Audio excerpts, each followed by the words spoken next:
Très bien les gars, bonjour et bienvenue à une nouvelle vidéo. Dans cette vidéo, nous conduirons la toute nouvelle Mazda CX-60 qui est venue avec quelques améliorations. Ce n'est pas un tout nouveau modèle qui a été sorti il y a 2 ans, si je me souviens bien, mais en 2026, ils apportent de grandes mises à jour, des mises à jour dont les gens se plaignaient dans le passé. Donc suspension, direction, boîte de vitesse. Voyons dans cette vidéo à quel point il s'améliore. Nous conduirons la voiture et nous la vérifierons sur la route, sur l'autoroute. Dans la ville, donc certainement restez prêts pour voir comment la voiture va se comporter.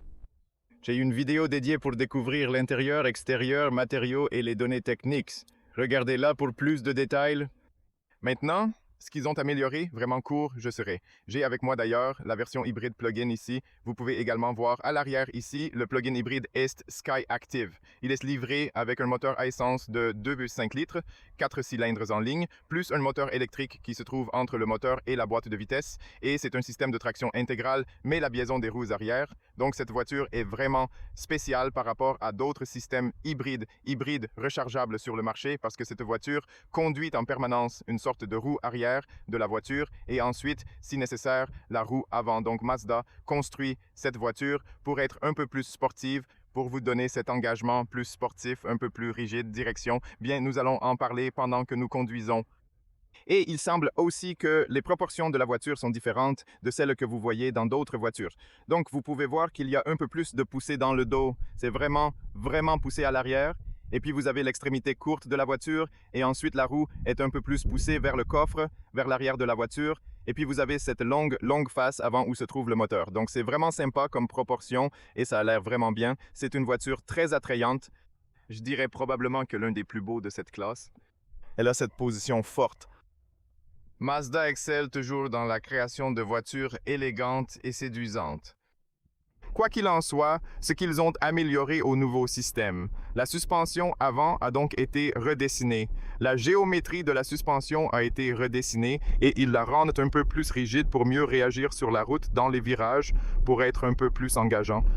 La direction a été améliorée, vous savez, ont également été mises à jour. Le contrôle de stabilité amélioré et ensuite à l'arrière, les amortisseurs sont un peu plus rigides, les ressorts plus doux et un peu, disons, plus longs. Et ils ont plus de flexibilité afin d'améliorer la stabilité et le confort frais en même temps. Nous verrons à quel point c'est bon. Cela est sur le papier, maintenant nous allons le tester et nous verrons à quel point il est bon sur la route. Maintenant, une autre chose à souligner, nous avons ici les jantes de 20 pouces que vous pouvez voir 235 R20 disques de frein ventilé à l'avant, à l'arrière, les mêmes disques de frein ventilé. Et nous avons ici le Omura Plus. C'est une nouvelle couleur, d'ailleurs, aussi une mise à niveau du système. Donc cette couleur, c'est aussi toute neuve et il a l'air vraiment bien, il s'adapte bien à la voiture. Pour être honnête, a l'air vraiment très bien. Aussi, laissez-moi vous montrer l'intérieur. L'intérieur est super. Sinon, la voiture a l'air fondamentalement la même que sur le précédent pré-facelift. L'intérieur est magnifique. J'aime vraiment cet intérieur marron. C'est tellement beau. Le cuir, c'est du cuir véritable rouge naturel. Et au milieu, vous avez des sièges Alcantara très forts. Ces sièges dureront beaucoup d'années, hommes. C'est ce type de cuir qui... Robustesse et longévité assurées, elles ne se cassent pas facilement. Le CX-60 est équipé de lumières LED et de pédales en aluminium très stylées. Un toit panoramique en verre, optionnel, ajoute une touche moderne et peut être ouvert si désiré. Le moteur n'est pas démarré, donc je dois mettre le contact. Des boutons pratiques pour ajuster les sièges, désactiver des fonctions de sécurité ou ouvrir le réservoir sont à portée de main.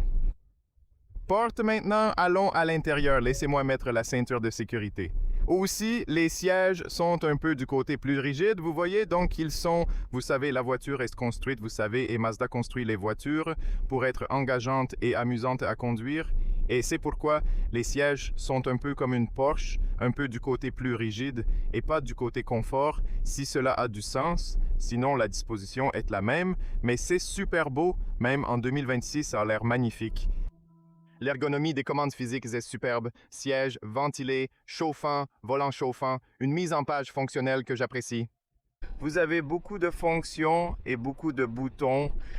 De là, vous pouvez également contrôler l'écran. Nous en parlerons dans la vidéo d'examen. Je vais vous montrer quelque chose avant de commencer à conduire. Alors, quelques paramètres que je veux faire. Tout d'abord, nous allons dans les paramètres ici. On va dans les réglages EV et vous pouvez voir ici, vous avez deux niveaux de freinage régénératif différents. Vous avez normal et vous avez haut, donc vous avez plus fort quand vous relâchez l'accélération, vous avez une récupération plus forte. On va le laisser sur haut. J'aime conduire sur haut et puis sur les caractéristiques de sécurité. Si on va ici au réglage de sécurité sur l'alerte de vitesse, vous pouvez le désactiver directement depuis cet endroit. Appuyez simplement sur le bouton pour le désactiver. Mais l'autre chose que je veux, l'aide d'urgence du conducteur, la somnolence, celle-ci je veux désactiver à cause de la caméra. Parfois, il est vert et il pense que je ne regarde pas. Donc, à part cela, la voiture est livrée avec un système de navigation qui est plutôt bon. Il se charge assez rapidement et j'aime la façon dont il positionne l'écran ici. Ce n'est pas un écran tactile, mais j'aime le fait qu'il soit positionné un peu en arrière pour que vous ayez une vue parfaite, la distance parfaite pour voir extrêmement bien et ne pas trop tourner la tête. Alors, ouais, des trucs cool. Nous allons l'utiliser aussi comme ça, mais j'aime utiliser cette vue parce que je veux que vous voyez exactement ce qui se passe avec l'énergie lorsque nous conduisons.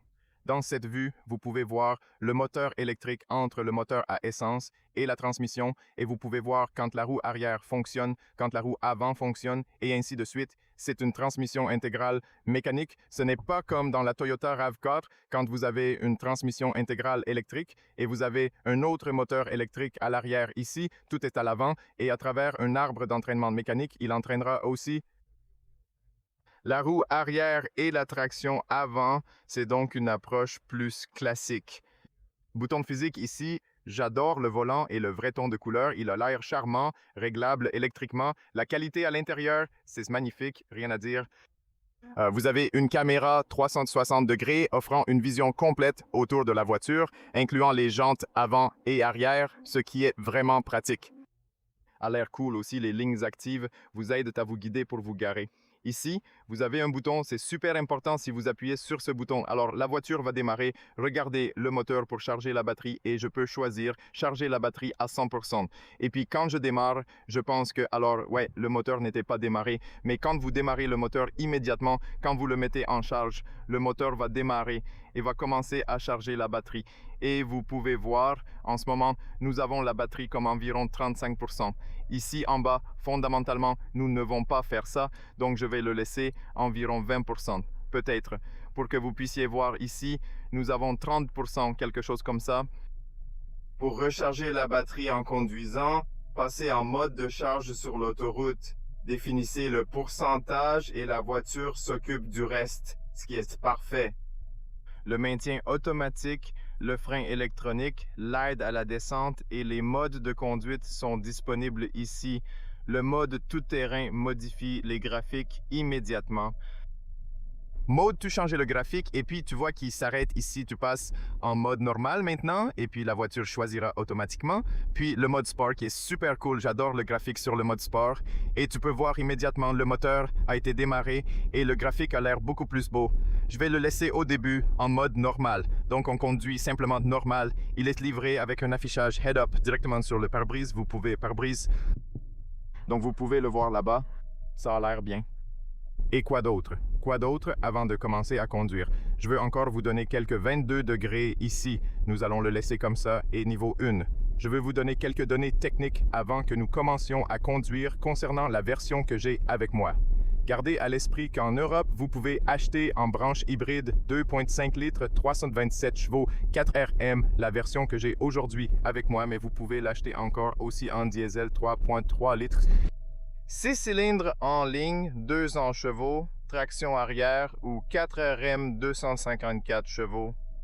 Aux États-Unis, on peut acheter un moteur turbo essence 3,3 litres avec 280 ou 340 chevaux, uniquement disponible en version essence, ce qui est génial.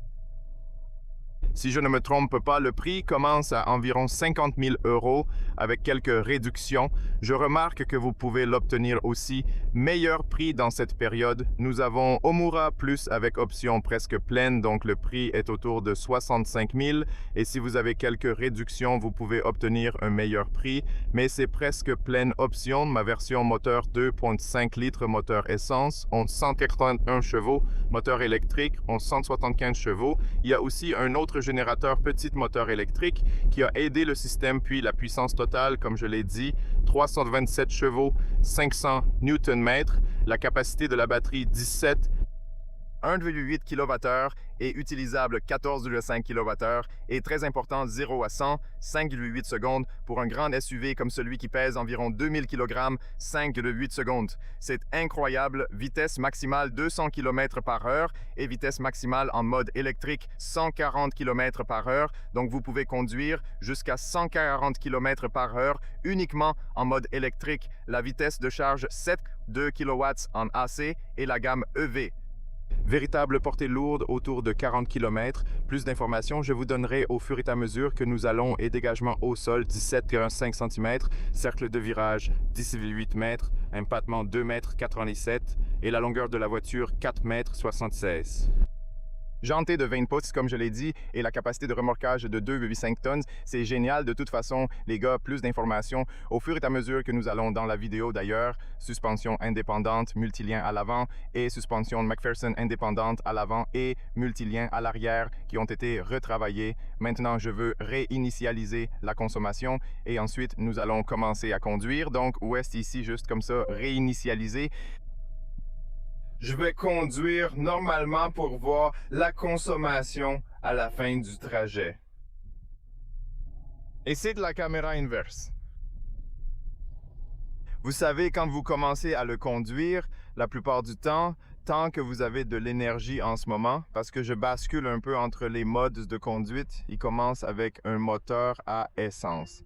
Mais généralement, tant que vous avez de l'électricité dans la batterie, il conduit électrique et vous pouvez voir en ce moment, il conduit essentiellement électrique. Il est passé à électrique et vous pouvez voir la vue d'oiseau avec les lignes. C'est très facile. J'aime les caméras. Pour être honnête, elles ne sont pas si avancées que dans d'autres véhicules. Mais la partie cool, c'est que la résolution est très claire et les lignes sont très claires. Donc, vous pouvez voir très bien ce qui se passe autour de la voiture. J'apprécie vraiment que vous puissiez voir le côté ici où se trouvent les jantes et aussi l'avant et aussi ici la vue d'oiseau. Donc, c'est un système unique, très intelligent. Je vais l'appeler très bien placement de l'écran juste là, donc il est parfaitement placé de mon point de vue. Aussi, vous avez une bonne position de conduite, bonne vue ici dans les miroirs sur le côté aussi. Donc de ce point de vue, position de conduite haute comme un grand SUV bon. L'énergie est entièrement récupérée pour le moteur électrique, offrant une conduite exclusivement électrique. Conduire uniquement en mode électrique maintenant. Vous entendez simplement ce son électrique, de sorte que les gens ou les animaux autour de la voiture sauront que c'est une voiture ou quelque chose comme ça, donc vous pouvez les avertir. Aussi, ce que je remarque, et les gens en quelque sorte, je ne sais pas s'ils se plaignent, mais ils disent que lorsque vous conduisez en électrique et que vous accélérez, donc par exemple, regardez ceci, vous voyez? Parfois, vous avez l'impression que même si vous êtes en électricité, vous avez l'impression de changer de vitesse d'une manière ou d'une autre. Mais avant, sur le facelift précédent, vous le sentez un peu plus fort, cet arrêt, comme changer de vitesse, comme simuler le changement de vitesse. Et au fait, nous allons parler de la suspension. Et maintenant, regardez ça.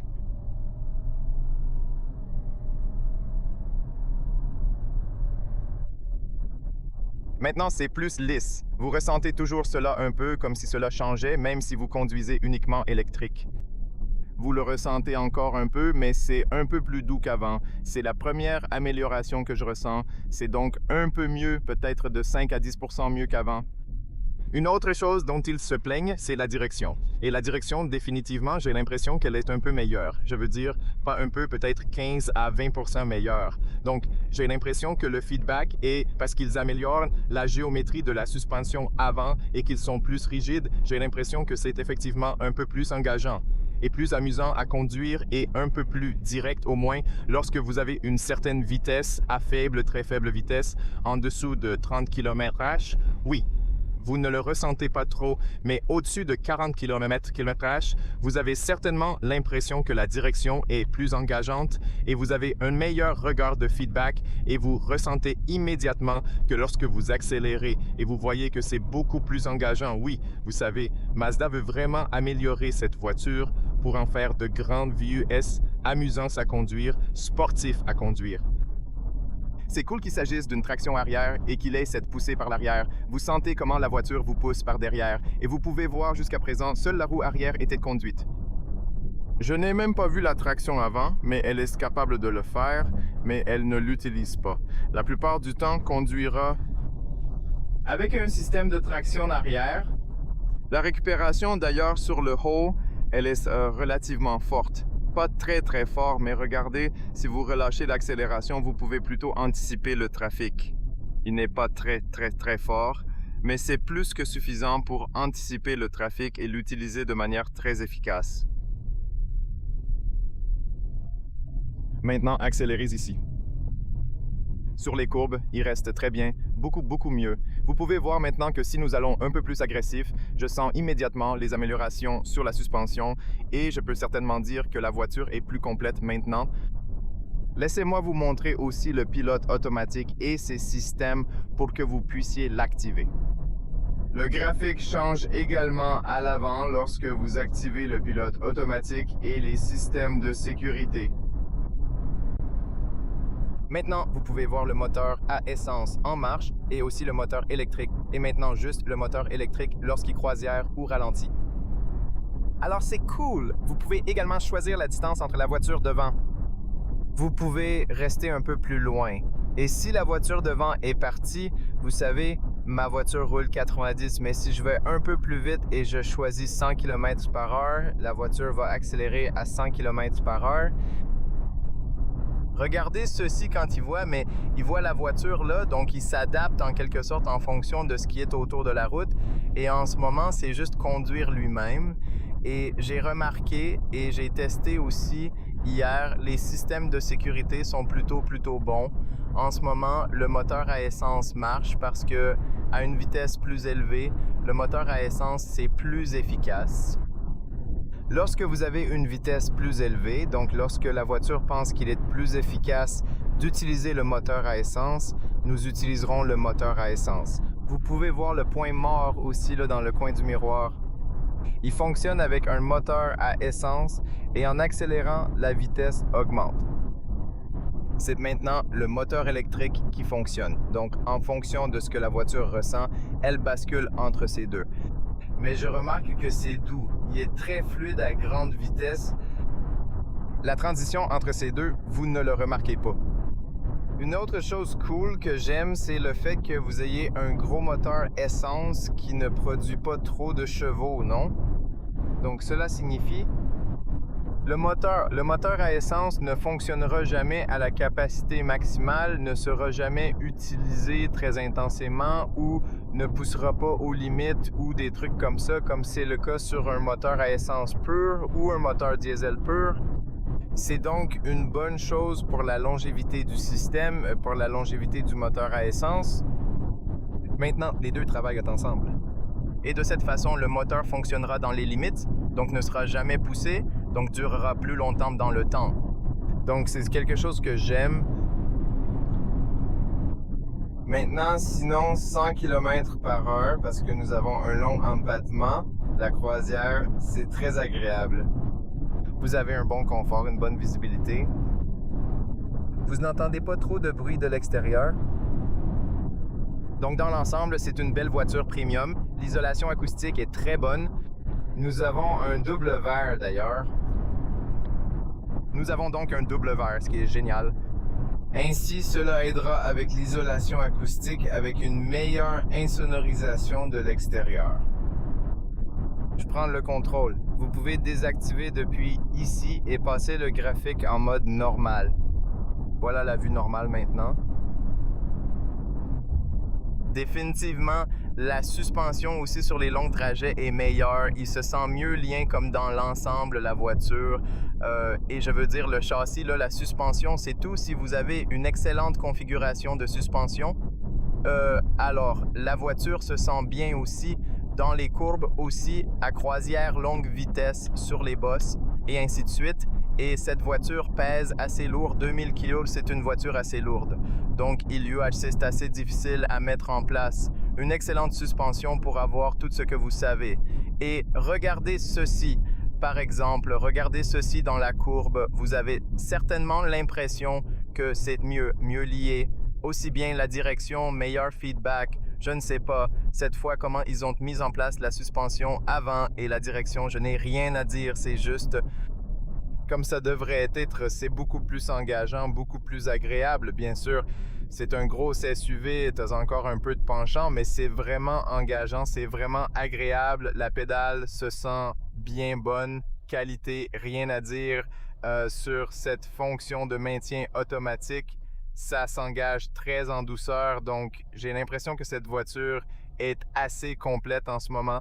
Donc j'ai l'impression que la façon dont elle roule, c'est comme ça devrait être dès le début. Donc c'est beaucoup mieux, beaucoup mieux. La suspension arrière est mieux ajustée et je vais tester sur des bosses. Maintenant, vous pouvez immédiatement voir quand vous prenez des virages, quand vous faites le tour de certaines routes sinueuses, vous ressentez certainement à quel point la voiture est engageante et c'est plus amusant de conduire avec cette configuration, mais c'est une grosse voiture, c'est une voiture lourde, donc ne vous attendez pas à être super agile, n'est-ce pas? Alors, regardez, mais c'est définitivement mieux. Regardez définitivement mieux. La boîte de vitesse change également. Sympa. Ouais, c'est définitivement bien, c'est définitivement mieux. Pour conduire maintenant, changeons pour passer au mode sport et maintenant nous verrons un nouveau graphique. Nous pouvons essayer une accélération boîte automatique à 8 vitesses, multi-embrayage. Oh oui, maintenant nous parlons de la roue avant, c'est aussi engageant. J'ai remarqué que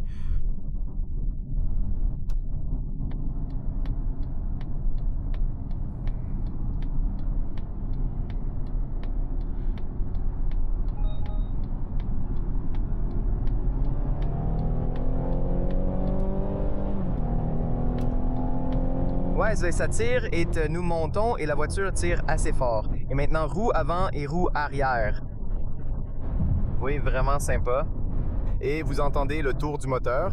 Ce n'est que dans cette situation que lorsque vous poussez plus fort, vous commencez à entendre les tours du moteur un peu plus élevés, mais sinon il est assez silencieux. À des vitesses élevées, comme 120 ou 130, la voiture montre d'excellentes performances et stabilité. Il y a également un design assez aérodynamique, donc même si c'est une grande voiture, vous n'entendez pas trop de bruit, vous n'entendez pas trop de vent de l'extérieur. Vous avez toujours l'impression d'avoir plus que suffisamment de puissance à ce genre de vitesse. La stabilité est impressionnante et inspire confiance.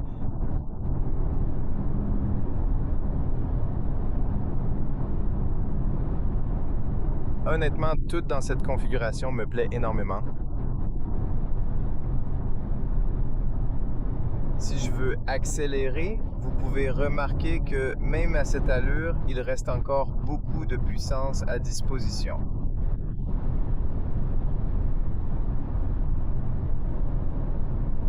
C'est vraiment fantastique, un plaisir à conduire, parfait pour de longs trajets. Pour les vacances, pour les longues distances, c'est vraiment bon. À 110 km/h, on entend à peine du bruit ou quelque chose de l'extérieur. C'est vraiment doux.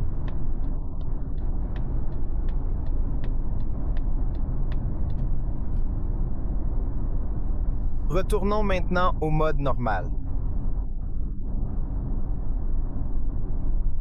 La voiture consomme beaucoup de batterie avec une portée VLTP d'environ 40 km. Je sais donc qu'il existe des hybrides plug-in avec une efficacité beaucoup plus grande et une portée beaucoup plus grande de nos jours. Peut-être cela nécessitera une mise à jour lorsqu'il s'agit de ce groupe motopropulseur électrique. Mais vous savez, la conduite est beaucoup plus fluide en ce moment. Il récupère l'énergie lorsque vous libérez l'accélération. En résumé, une construction nettement améliorée par rapport à avant. Appuyez sur le frein.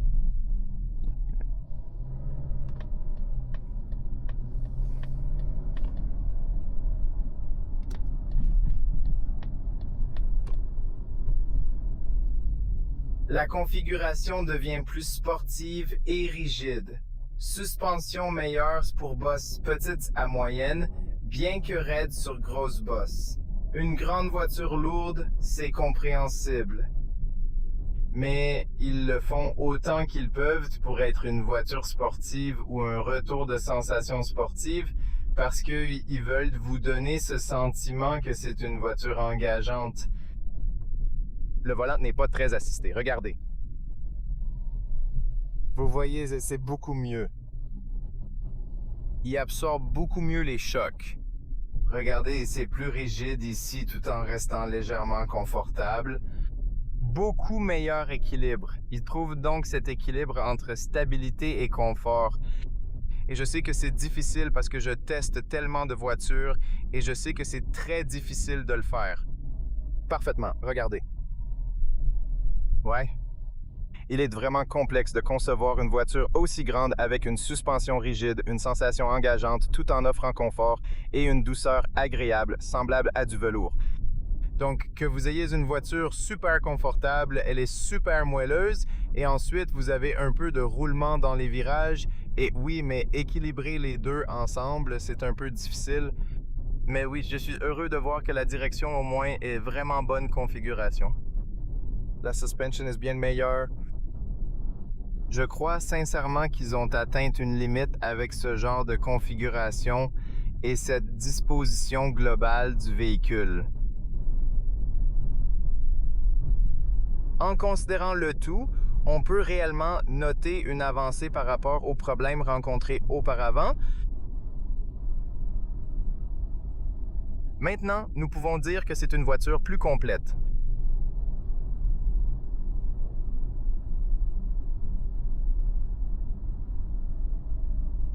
Maintenant, c'est un grand.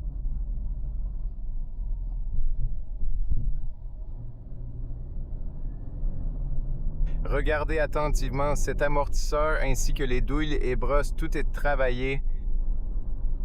Les amortisseurs sont plus rigides et les ressorts plus doux. Donc, vous savez, pour vous donner cet équilibre.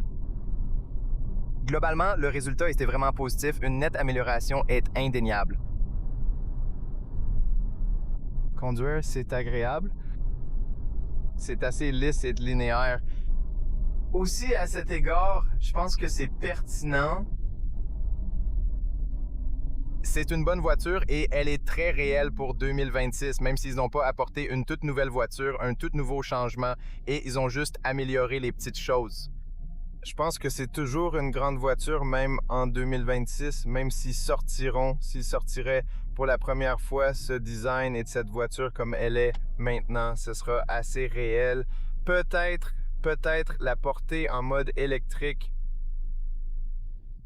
Mais comment conduisez-vous sur les voies de bateau? Mais qu'est-ce que je ne comprends pas, ces gens? Mec, ils conduisent exactement au milieu des voies.